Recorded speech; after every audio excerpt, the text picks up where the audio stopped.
back to The Mentors. This is Vadim. And Sergey. And this is a show where we tell stories of ordinary people that became extraordinary entrepreneurs despite lack of experience, money, or connections. And today on the show, we have a pleasure, a delight. Some of our original listeners or folks that went through to the old episodes might remember world champion dancer Olga Nesterova, episode 6. It was called World Champion Dancer Olga Nesterova, from the UN to the NBA playoff halftime show. We wanted to have Olga back on the show because we've been following her, and we know that there's been a lot of changes as well to her business, and this is our first update episode. So tune in. Hey, Olga. Hi, guys. So happy to be back. Thank you so much for having me. Thank you for being back. You were so fun to talk to last time that we thought we just have to do this again because we're friends and we haven't seen you in a year. We're sorry. Makes sense. No, it's been a year. I just looked at our pictures and I know my hair grew and it doesn't grow that fast, so it's been a year. We lost some hair, but... I took it. I guess. You're welcome. Thanks. But so I guess where I want to start is, I follow you on Instagram and Facebook. You're just like a super user. You're always posting. But I'm also a little jealous because we're kind of competitors now. I see motivation posts from you and I'm like, damn, that is good. I don't think I can do that. Talk about that though, because you post so much motivational content. Yeah. It's inspiring for entrepreneurs like us, or I think any creator, but anybody that's working on their own thing. Seeing things like this always kind of wakes me up and I'm like, shit, she's right. I need to keep on doing this. So why do you do that? I mean, you have a dance company. Why do you post so many motivational messages? I think, in general, whether you're a dancer, entrepreneur, or, a student, or anybody who doesn't do anything with business, maybe you're doing something else. But everybody needs that little kick in behind to get up and do something. And then sometimes, you kind of don't dare to jump or to take the leap and maybe do something else in your life, and you need that motivation. And then you just open your Instagram and scroll through those dinners and desserts that everybody's posting, or pictures with celebrities. And then suddenly you read something and you're like, damn, that makes sense. Let me do something. Let me dare to do something, whatever. So I don't post anything that I read somewhere or somebody else's thoughts. It's pretty much, maybe that's why it's a little incoherent. I'm writing something about relationship, and then something about business, and then something about cats and dogs. Who cares? But something happens in my life and then it makes me think, and then there's a thought, and then I just attach my selfie because I guess I love myself like everybody else does.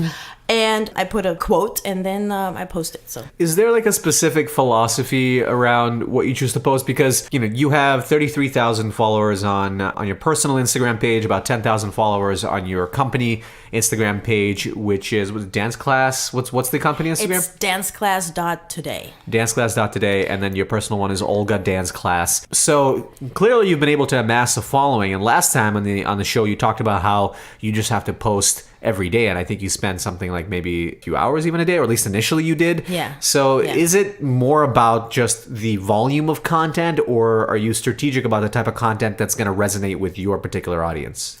Well, in terms of danceclass.today, that account is purely dance related. I have a little pattern. I write a feedback that we receive from our students that come to class.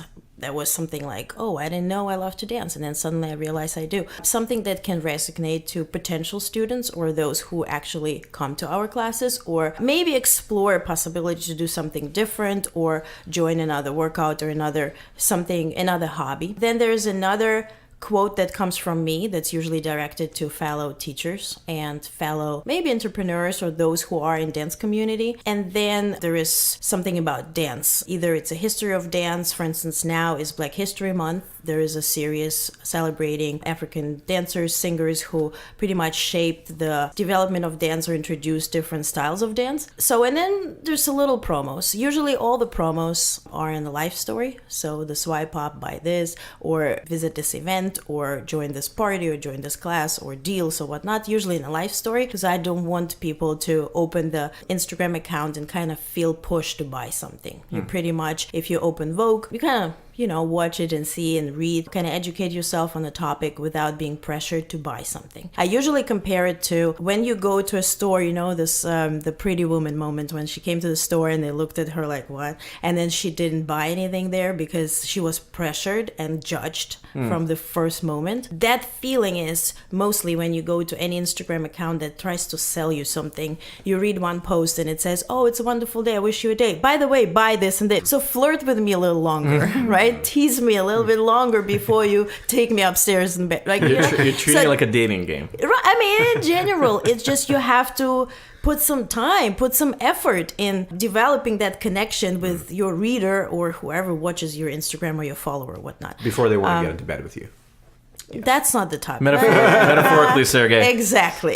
So that's the point. There's 3 types of content on the dance class Instagram. On my own, I pretty much direct it to people who make decisions in terms of in fitness or dance world, and anybody else who just needs a push and a kick in their butt to do something. So it's pretty much motivational than anything. And is that more for fun, or is there another kind of goal behind that? Well, we started doing social events for dancing. There's a free dance class, and then there's a booth, and I don't know, like snacks, and then social dancing. But I also want to connect it together with a lecture or a Q&A that's directed to a topic. How, for instance, dancing can shape your life and can change your personality, your stamina, also give you more confidence, and even push you to maybe seek more success in your professional life by taking dance class, by changing yourself and getting that confidence boost. So I want to do that as well. So that motivational content is more connected to that, but that's long term. That doesn't happen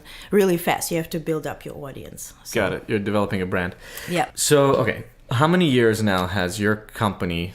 So for those of you that don't know Olga's story really quickly, she was a world champion dancer from a very young age and ended up going back to school and then getting a job at the United Nations and then ultimately realizing, screw this, I feel like it's a soul-sucking job and I want to start my own thing. So how many years have you been running your company now? So in 2014, I opened Pro-Am Dance Team. It was an invitation from Madison Square Garden to perform at halftime. So I did that for 4 years and kind of expanded to Miami, had a team in Miami, had a team in Washington, D.C., had performance-oriented dance classes where anybody from any age level of dance or anybody, any shape or form could join the group class, learn choreography, and perform alongside professional dancers at the halftime shows, which was a great thing.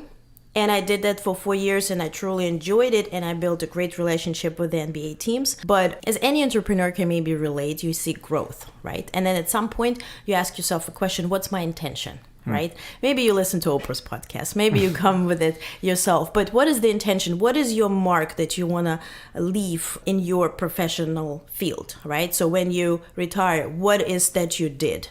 Did you just do something and whatever, people enjoyed it and it was senseless and when you're gone, it's gone? Or do you want to leave something behind you? So my point was that dancing changed my life personally. I was a truly shy kid. So shy that my parents would send me to a bakery and then my mom would pick me up 5 hours later because I was staring in the corner. Super scared to ask to buy bread, right? So it was so crazy so that my parents pushed me into dance and then I could perform on stage, but I didn't have to talk. So that was kind of cool thing for me. I was, became national champion in Ukraine, moved to Germany, but then I was harassed at school. I was super shy. I couldn't even talk. I learned the German language. I moved to Germany. If you go to that episode 6, you find it all out. And then in US as well. So I lived the life of 2 different, not say personalities, but I was super in the limelight and performing and super extroverted in my professional field and then super introverted in my personal life. And then I wouldn't socialize with people, not really having a lot of friends. And then I would say, oh, because, leader has to be alone and it's so lonely on top and blah, blah, blah. But it's all, everything in proportion.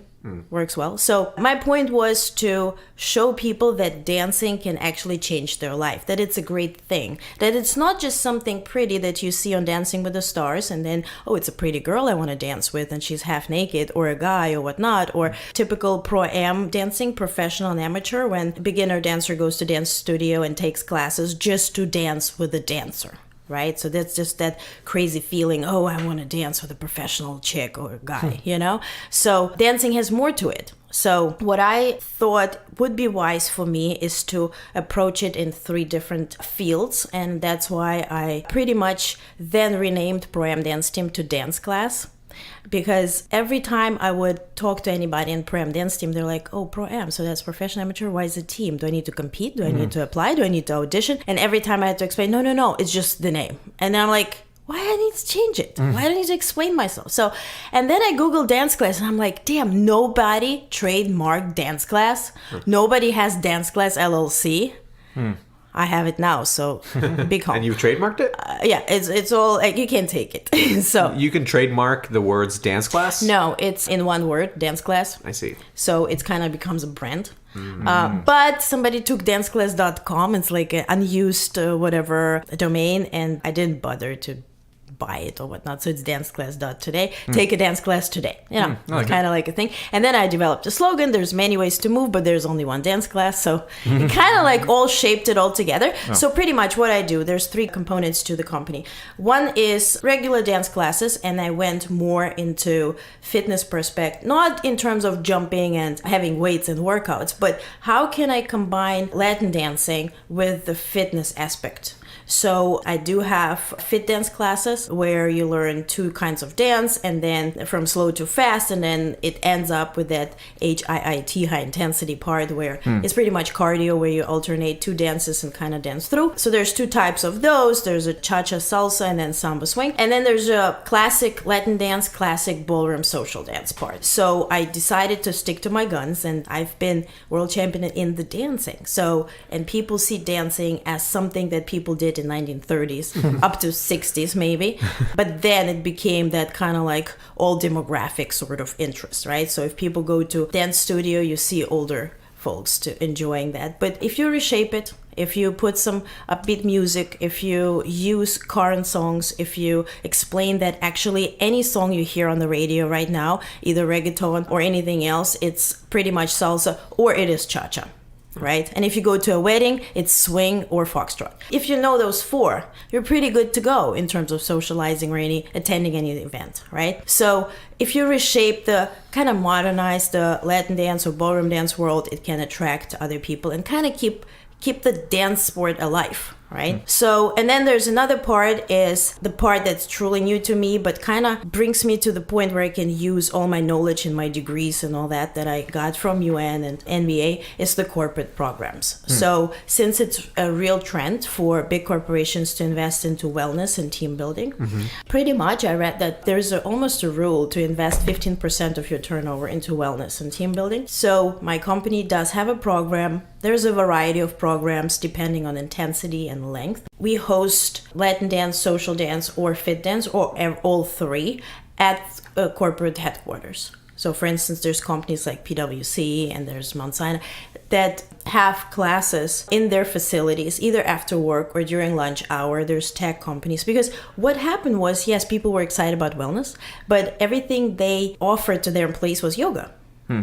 So imagine you sit in front of your computer for 9 hours, right? And then you take a break in between to do yoga. So your heartbeat doesn't go above 60. I sweat. Right? I sweat a ton when I do yoga. It depends, but we're weak. Yeah, but if it goes into meditation-wise kind of thing, that makes sense. right? Okay. Yeah. So to distress people, but you Because have that's to, what wellness is. It's all in meditation, right? Right. But see who buys the service, B2B, right? So the decision maker is stressed out. Who are the decision makers that you go after for wellness programs? HR, pretty much, or even marketing department. It depends per company how they do it, but ultimately the CEO or the main manager will make the decision and sign off. These folks are stressed out. Yes, they need meditation, but they will never go to that class. They just don't have time. When did you start the B2B component of your business? I would say July, August. Okay. And at this point, what percentage of your revenue is through that channel? I would say 50. Oh, it's already 50% Yeah. of your revenue. Yeah. That's great. So it was the right move. Yeah. So how did you then figure out how to price something like this since you've never done it before? Well, you ask pretty much learn. You would say how many people are there? Do you need equipment? Don't you need equipment? Because some companies don't have audio equipment like speakers or whatever, right? So you have to incorporate that, and you pretty much ask them what they're ready to pay. Very simple as that. You know? Actually, funny enough, we had Wandering Bear Coffee on our show a while ago, and now they're all over the place. They're in like Whole Foods, I think, too. But when they started off, they were doing B2B, and they would do the same thing. They would go in and give free samples, and then afterwards, they'd ask the office manager how much do you want to buy, and then they would figure out pricing just with each different company. One interesting lesson from that episode is that they sort of severely underprice themselves and later course. on realize they Of should course. charge much more. Yeah. So now that you've been doing this for 6 months or a little bit longer than 6 months, have you adjusted your pricing, and can you tell us what you do charge or maybe how much you make per customer if it's a good size deal for you? You can't say per customer. There's classes. I taught a class on Tuesday and there were 125 people. Oh, wow. And I asked, hey guys, do you know each other? Have you met? No. You know, so people stand there, they work with each other every day, but they're on different floors. So they never even talk to each other. They don't know who everybody is. And the biggest motivation or the sign of, oh my God, I'm doing something right, was a lady who came in and she said, oh, it's snowing, it's raining, I don't know. I really didn't want to go to work. I wanted to stay home, but I remembered there's your class today. That's why I showed up. Wow. Yeah. So You you're know? making people come to work. That's Right? So I pretty much motivate people. And that's ultimately what it brings. It's more progress and better completion of deadlines or work because people are motivated. And maybe they can use somebody who works for the same company in a good way, but they never met that person and now they know.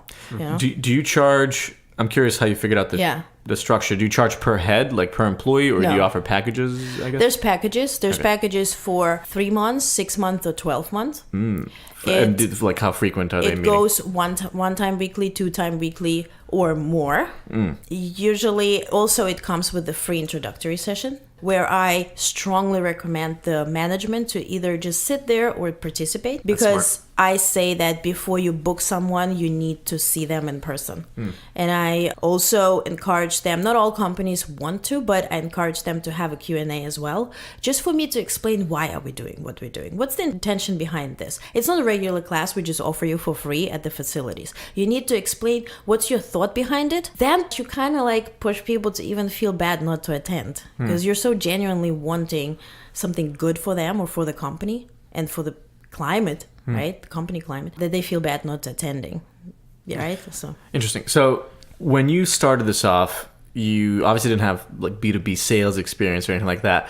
How did you approach it? I mean, I know that maybe you were shy when you were little. I don't think you are anymore. At the very least, you've learned how to get past that. Even like from the story you told in the original episode about how you rounded up the team when you got the deal from the NBA. So how did you go about it in the very beginning? Did you go to friends and ask for referrals? Did you have your own contacts, or did you just start kind of pounding the pavement and going cold door to door, if you will? I did one mistake. I was writing cold emails and saying, hi, my name is Olga. I'm multiple world champion. I have this great company. Everybody loves what I do. We have this great packages and everybody loves it and everybody loves it and nobody replied. And I'm like, oh, why? And then I was sitting there and I'm reading my email and I'm like, okay, imagine you got that email. You are the HR person. And you're like, okay, so you love what you do and everybody loves it. So there's nothing together with me. What's the value Tell for me? me why do I need to hire you or read further? So now it goes, hi, my name is Olga. I have a company, it's called Dance Class. We have a variety of dance training programs that will improve your employee Culture and engagement. Stuff like exactly, engagement and productivity, and unite your workforce into one team. Interesting. Then they're like, oh, okay, tell me more how you're going to do it. But in general, what people need to understand, if you go B2B road, it's a long-term process. It takes up to 6 months to make a deal. So if you're writing someone and they don't reply to you for 2 months, you're cool. Because you're not the only one writing them. Right. So don't push every week. Oh, I wrote you that email. Why you never reply? Because nobody has time for you, honey. Just sit down and work on everything else. There's 7 million people. Approach everybody. Right. Right. And then what also people do is they send a bunch of emails and they say, oh, some people said it's too costly. Some people don't reply. Let me lower prices. Don't do that. Did you ask everybody? Ask everybody. And then if majority says it's too costly, then you lower price. So how often? So what is your process then? If you, let's say, have a list of 20 companies in New York that you want to target, how often are you following up? When do you know when to give up following up, or ever? What's your process for that? Well, I write first an email, right? And if there's no response, let's say for 2 weeks, I just call the company main number and I say, hey, I would like to talk to somebody who is in charge of employee wellness or team building. Who can I talk to? Can you please give me an email? I write them. If they don't reply, then I try, LinkedIn, other processes. Also, Facebook ads that target directly HR people. That works as well, but it's costly. Also, LinkedIn is costly if you really want people to reply to you, because they get a lot of trash. Pretty much. So obviously you have to run these classes and actually run the business. Do you know how many emails, let's say, or points of outreach you do in a week? Oof, I work on that every day. I just structure my day that I do 3 hours of just approaching people. Well, whether it's phone calls or emails or LinkedIn. Yeah, or you have whatever to. it is, yeah. I mean, if you want to approach people, you just have to approach people. Do you do it in the morning, afternoon? What works for you? I do that in the morning. I do it like 9 to 11 or 9 to 12 because I feel like after lunch, people like, okay, whatever. Yeah. Unless they say, call me after lunch, I'm busy, right? I also read recently that you have to call people before 8 a.m., but I don't talk to people before 8 a.m., Me so neither. no. I don't schedule any meetings until 11. Yeah, I usually. can just harass you before 8 a.m. Like, yeah, so you have to buy it. That's it. Yeah. Shut up. So, yeah, don't do that. Don't get So, on Olga's bad side. that's pretty much the corporate part. And then the third part that I think will be really, really cool if we meet each other in a year or more, it's a very long term. And I also started producing on-demand content. On-demand training. So there was a big kind of splash in terms of personal trainers teaching through FaceTime. All the celebrity people started taking classes on FaceTime because it's just cheaper than dragging your trainer with you everywhere, right? FaceTime has limitations. It can invite 5 or 10 people to join. So I'm doing that through Google. First, Hangouts and whatnot, it has up to 50 people, 100 people in class that can tune in and watch you. Otherwise, there's also semi-private sessions up to 6 people in class, and then also private sessions online. So for instance, it's targeting everybody outside New York City, outside big cities. You charge for this? Yes, so there will be monthly subscription that will be very low, about $20, 15, 20. But for now, anybody can go on the website, click on demand, and just sign up with the email and get free access. There's about 20 different classes right now that you can just mix and match and take, and then also view it on your phone and computer and also stream it on TV. So pretty much at this point, I don't see it as a revenue maker. I see it as a pretty much testing the market, see what people like. Is this platform good? Or do I really need to invest into doing that app, which ultimately will be the point? But what can I shape in terms of content? Do they like this background or that background and mic and music and all that stuff? So now there's about 20 classes. I have also about 20 or maybe 25 more that I can upload. There's different lengths. It goes from even 3 minutes, little warm up, kind of like boost, to 45 minutes that you can take online. And first of all, of course, I had to make my family suffer and make my mom do the classes and fit dance and jump around. But it was pretty cute. Like, you watch it on TV and then you can do that. It has 2 points why it makes sense. Number one, because it saves time. So now voice messages are replacing SMS. Right? Because it's just faster. So the next thing is people will want to save time. You don't want to go to the gym. You don't want to drive to a class. You don't want to take a subway or a cab and drag yourself. You want to do it on your terms, where you want it, when you want it, what you want, right? So this gives people complete freedom, especially those who don't live in the cities, right? And it's not only fitness training. It's also, for instance, if couple wants to have a wedding dance, and they're gonna literally everybody goes on YouTube and tries to copy other couples, and then I see those couples and they dance. I'm like, why is their connection reverse, right? Because they watch it on TV. It's reverse on television, right? When you see anybody dancing waltz, the guy is holding the girl with the right hand, right? Yes. Right? And then you see people doing that reverse on the left because they see it on YouTube. So that's the whole point. They can pay, I think now it's like $70, tune in and have an hour training with me. I'm sitting there and explaining and whatnot. And they do it, learn from, comfort of their home. Actually, sorry, I went to this salsa class, and this woman. When? Okay, my buddy was trying to learn, improve his skills before his wedding, and so I went to 6 or 7 salsa classes in Brooklyn. Damn. Because he lived there and he wanted me to go to the studio that he wanted to go to, and I was there to support him. And the instructor wanted to make it like gender neutral, which in dance is kind of messed up because it's usually the man leads, right? Yeah. The woman follows. Obviously, you can switch it up if you want. The woman can lead. But when she was giving instruction, she would say they, or she would use these gender-neutral pronouns, and I was so confused because I didn't know if I was the girl, like if I was leading or following or whatever. You were the girl. So let's be clear. I was the girl. See, you need to change with times. It's like the same thing for comedy. What people could make jokes even 5 years ago, today is a no, right? So same thing with dancers. And I'm straightforward, right? So I don't want to be confused. I don't want to confuse nobody. So in the beginning, I'm like saying, okay, so if it's a partner dance class, followers and leaders, and you decide which team you play for. See, that's she should have done that. Right? So go to the left if you follow, go to the right if you lead. And I don't give a damn how you pee and what you do in your bed. But right here, I just want to be not confused who's turning and who's leading. Yeah. Right? So, and that's it. And then also you have majority of girls in class and they start dancing with each other. And I'm like, okay, unless you're planning to do that when you're in public, don't do that here. 'Cause you are learning, literally learning.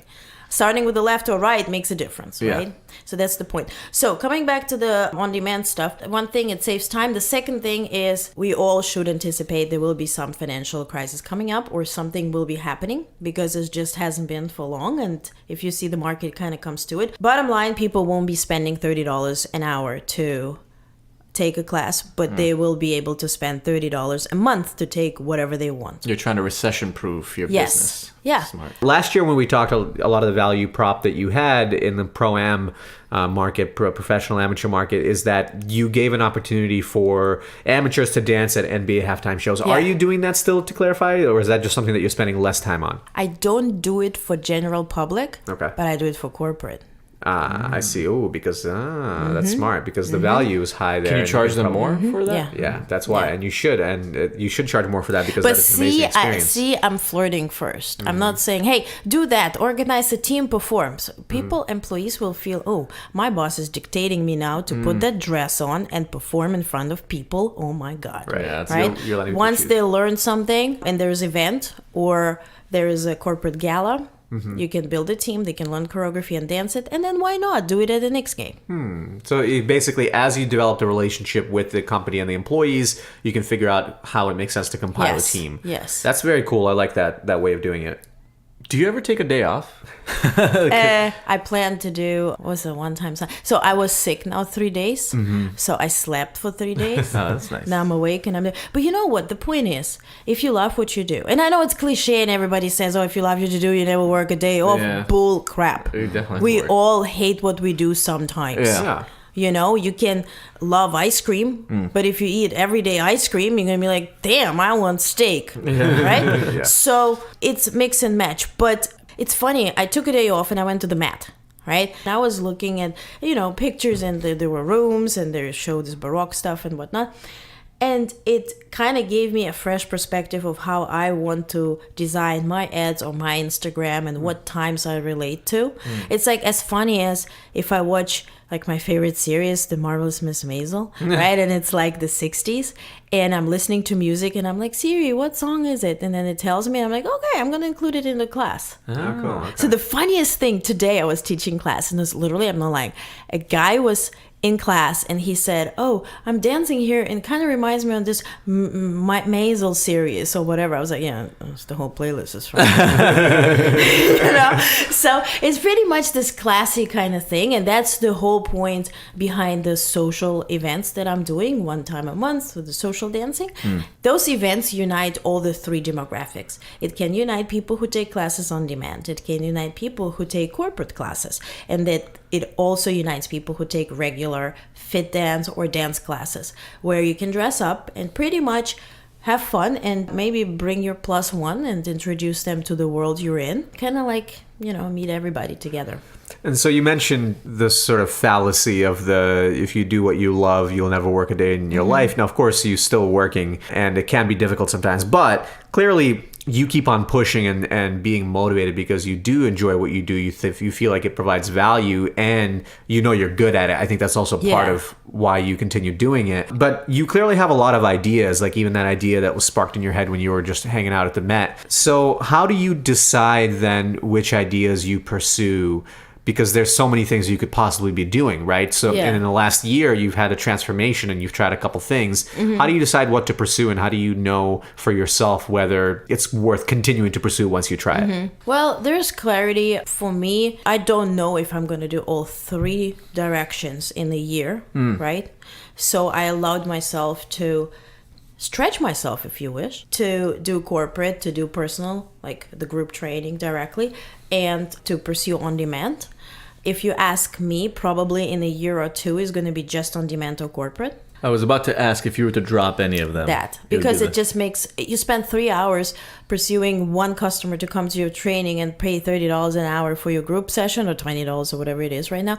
And the same time, literally, you pursue to get a company that pays for everything. So it's just in a matter of time. Also, people, when they come to class or you teach, and I know you mentioned that on podcast, people come to your class because they like you. Yes, you can get that knowledge anywhere, right? Open Google, read it, whatever. But if they like you, if they like your personality, your delivery, they come to you. So imagine you would hire an assistant. What is going to be your clone? I mean, thank God you have one. But I mean, like, not even you guys are different. Like, if you hire somebody who would replace you, you will drop demographic and win demographic. But what if you only drop and not win? So this personal relationship, private lessons, group sessions, people come to you, they get attached to you, right? So it's difficult for me to grow because anybody else would be just corporate stuff. It's different because I can hire people to teach in my manner, in my system. That's why for now, even although I have experience and I don't need to prepare myself and I don't need to do things, but I do write, okay, 5 minutes, this, 10 minutes, this, 5 minutes, this, and I'm trying. And okay, I need Planning to adjust and I need to do. So I'm rewriting this process. So when I need to hire somebody, I just present a blueprint and then they come with me and they see what I do and how I teach, and then they try out, I control them, then I can let them go and do their thing. So it has potential to growth. Also, on-demand part is important to hire people who don't look like me, don't talk like me, don't dance like me, because people have to relate. Not everybody is a Russian chick, right? So if you upstate New York, you probably relate to, somebody American or somebody African American, so you have to have variety, and that has potential for growth, right? So if I would drop the in-class situation. So you try things that excite you and you see what works basically to help you scale, to help you grow, and then everything else you end up dropping as far as ideas go. Yeah, and also it pretty much also demands supply. But if it bores me, probably everybody else is bored too in class, right? That was my issue with teaching at big dance studios where they told me, you teach too fast. You need to stretch it out over 20 hours. Because like this, people will learn in 5 hours. I'm like, oh, whatever, it's going to be another people. Right? So I have wedding couples who come in and say, oh, can we learn the choreography, but we only have budget for 5 hours, but we want this and this. Okay, we're going to make it happen. If you want it, I'm going to teach you. The point is, can you learn? Right. If you can learn, cool. No problem. Because I'm confident in my knowledge. I'm not trying to reserve it or whatnot. Do you think you would hire somebody soon? And if so, who would it be? Like, what type of employee? What would they do? I would definitely hire somebody as soon as possible, because just the number of hours that goes into a corporate situation is a lot, right? So also filming and then, so if we're talking about on demand, obviously I do have videographers and people who do music that are doing that per occasion when I spend one day just filming and whatnot. But if it becomes more, obviously I need to do it on a constant basis. The funny part is I would hire somebody to teach class, But I wouldn't hire somebody to approach corporations right now. you're Because I'm still figuring out myself. Got it. Yeah. That's actually a really good point, because a lot of people want to hire others because they don't feel like doing the work, but that's kind of a recipe for disaster. Even if you, let's say, want to hire a salesperson because you know you need somebody that can complement that skill, until you learn your market and your customers in the process, you're kind of hiring somebody and setting them up to fail. How do you know the right person to hire if you don't know how to sell it? Exactly. Right? Or Yeah. if you can't train them or give them the direction that they need, because no one's going to care about it as much as you, but more importantly, you're putting too much pressure on them to actually basically figure out the business for you in that scenario. And so I think that's a really crucial point, is you want to still refine your sales process, your messaging, maybe even the types of companies you reach out to, what is working, what is a shorter sales cycle or whatever, where you can maximize revenue opportunity before you bring somebody else on that can then replicate and scale that process. Definitely. It's also a very different language you use to approach a law firm and a tech company. You can, hi guys, whatnot, that's the tech. But you can't just write Mount Sinai and say, hey guys, what's up? Okay, you go to trash. That doesn't work with B2B. Don't say what's up. Another point that I learned and truly would encourage everybody who listens, not to take the free help as a kind of like something you would rely on business-wise. You mean employees? Employees, friends. free employees? Okay. Friends, family, anybody. Right? Why not? Because, first of all, yes, you might be too occupied. If you're too occupied, you're probably making money. If you don't make money, do something else. If you're too occupied, you make money, you have budget to hire somebody. Hire somebody for a few hours, somebody you want to hire, somebody who will bring you value. Everybody who is even genuinely cheering you up and really, really hoping for you to succeed and wants to dedicate time, maybe these people are not right for you. They're not incentivized correctly to actually put in the work. But they're not qualified to help you, Or right? qualified. It's the same thing like, oh, I want to be skinny and I want to have a six-pack and I want to hire somebody who will eat right for me and exercise for me. Yeah, they will be skinny and have a six-pack, not me. You got to go through your own damn journey, right? So you can hire somebody who will train you to do that, but it has to be a professional. Not somebody who will, I will be with you, I'll encourage you, and I'll eat McDonald's next to you. Like, it has to be the right person. So what I had is also people who truly wished me well and wanted to help me, but they were not the right people, right? And then also, if you are just starting up and you're sharing your ideas, right? And then people will turn around and make those ideas their own. Right? And there was a time and a place in the dance world, like when I started doing the NBA shows, you think I was only one who wanted to, everybody tried. Everybody called. The funny part was there were people calling NBA and referring they were coming from me. Oh, geez. To do. And then they didn't know I had a genuinely good relationship with the NBA teams that would call me and say, hey, there's this and this calling from you. I mean, I can meet her or whatever, but did you send her? I was like, hell no. Right? Wow, that's so it's just when you are building genuinely good relationship, they're not going to screw you. Right? So also learning to let it go. You have to be confident in your own talent, in your own ability to work hard and develop and strive for greatness, let's say, and less control the environment that tries to copy you, because it's kind of like flattery, right? So what can you do? Even though when I see people, the on-demand training, it was very popular in fitness, but not in dance. And then suddenly I see people recording their dance classes and offering. And the funniest part was there was a person who literally copied everything I did. Literally. And this person came to my class even. So literally copied everything Instagram, all the posts, all even quotes and stuff. So what I did, I reached out to that person and said, hey, can I help you somehow? Because I see you need inspiration. So if you need any personal touch, because, I see you seeking, some sort of juice. I can juice you up. You should have seen the face. Because I did have FaceTime. I just wanted to enjoy it. So the point is, if you like what you do, you have the ideas, you can get ideas in the Met or in the park for your dance or fitness class or vice versa. You have to be confident in yourself and kind of like also keep quiet. Yeah, inspiration comes from a lot of places, and you need that time so that introspective time to actually think as well. That's part of the reason why we talked about earlier. Sometimes you need to step away and not have inputs from other places, turn off Facebook, just go for a walk so that you can actually think and process information. And to your other point, in terms of hiring help and employees, you're right, free help isn't always good. And the thing is, ultimately, you should only hire people when you, like we said earlier, have a process refined, but then also trust them to take it and make it their own and do a great job with it. And only if they're incentivized correctly and only if they are right for the role will they actually succeed in that role. Because if you're spending so much time hiring different people, you're actually wasting a lot of your own time as well. When you bring on new employees, you want them to stick around for the long haul. You want them to work and do a good job and their impact to have a positive effect on the business. And so if you're constantly hiring new people, training new people, bringing on free help, you're actually probably doing yourself a disservice and wasting you're time. raising competitors as well. I mean, let's face it, some people will come to learn. I'm cool with people who say, I want to learn how to teach and I want to have my own thing. All right, cool, that's fine. But if you come as a friend or you want to work for me, whatever, and then you turn around and do your own thing, then it's kind of, you can trust that person. But I will say, though, I think just to help you feel a little bit better about that, you work much harder than most of these people ever will.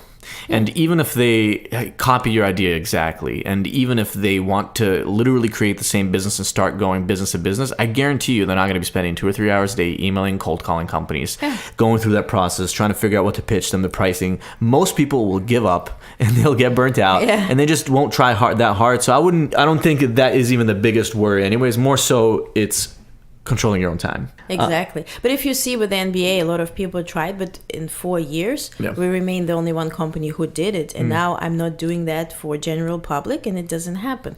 So it just shows that exactly what you said. You put in the work. It's all the workload that people can either handle or not. That's true. Exactly. You put in the work, you build the relationships. You cannot replicate that just by copying somebody's idea. Olga, it seems like you went through a ton of changes and now there's even more opportunity for you than we met last time. And one of them, I guess the coolest things that I heard from this conversation is that you just started this new B2B initiative in July and it's already half your revenue, which is incredible. We definitely want to have you on again in a year. So we're going to do this every year now. Around February, cool. when it's cold out. I'm like, and I keep changing and then it's not good anymore. Your hair's different every year. It's all good. Maybe we'll actually come to a class. I know I promised like a few months ago, I messaged you on You come Facebook. to the social class. There's a free class in your booth and all that. Yes, you come there. Can I meet girls? Yes. I actually went on a sidebar. I went on a date recently and Wow. but I went on a date and I was talking about actually this how I took a salsa class and she was basically like, oh really? And I'm like, why? Well, apparently she found out through friends that a lot of guys, especially like tech guys, will go to salsa classes and different dance classes to meet girls. And I thought to myself, so what? So what? You go to meet girl. Where are you going to go? To the bar? Yeah, exactly. Strip But club? I think that's a much better initiative than swiping or whatever, which I do anyways. But kudos to these folks. They're actually putting themselves... Yeah, we all swipe. But you're putting yourself out there, and I think it's a great... Like, that's the whole point. That's why you probably do the social thing, is you get people together. People are hungry for in-person events. But you know what? Funny-wise, I did schedule first social for Valentine's Day. And me being dumb, I said, okay, couples, singles, whatnot. You can't imagine the number of emails and messages. Oh, so it's what? Couples are going to be there kissing and hugging? I don't want to because I'm alone. I'm single. I don't want to see them being lovey-dovey. And couples, oh, so I'm going to come there with my boyfriend and they're going to be like single hot girls staring, whatever, crying in the corner. I don't want to do that. So I ended up rescheduling this whole thing because it was such a big thing and I thought, oh, I don't want to meet them. Well, there's going to be all this disaster, whatever. So I'm not touching even that subject. I'm like, okay, social, Valentine's anybody, whatever. But exactly, so everybody feels some sort of feelings. I did yoga on Valentine's Day and that was great because that's very like independent. I ate a whole cake, so what? It was great. Olga Nesterova, always an awesome time. We will definitely have you back. That was a really cool update. And we like this. Now that we did the update episode, we're going to do it again. Awesome. Thank you so much. Thanks, Olga. Thank you.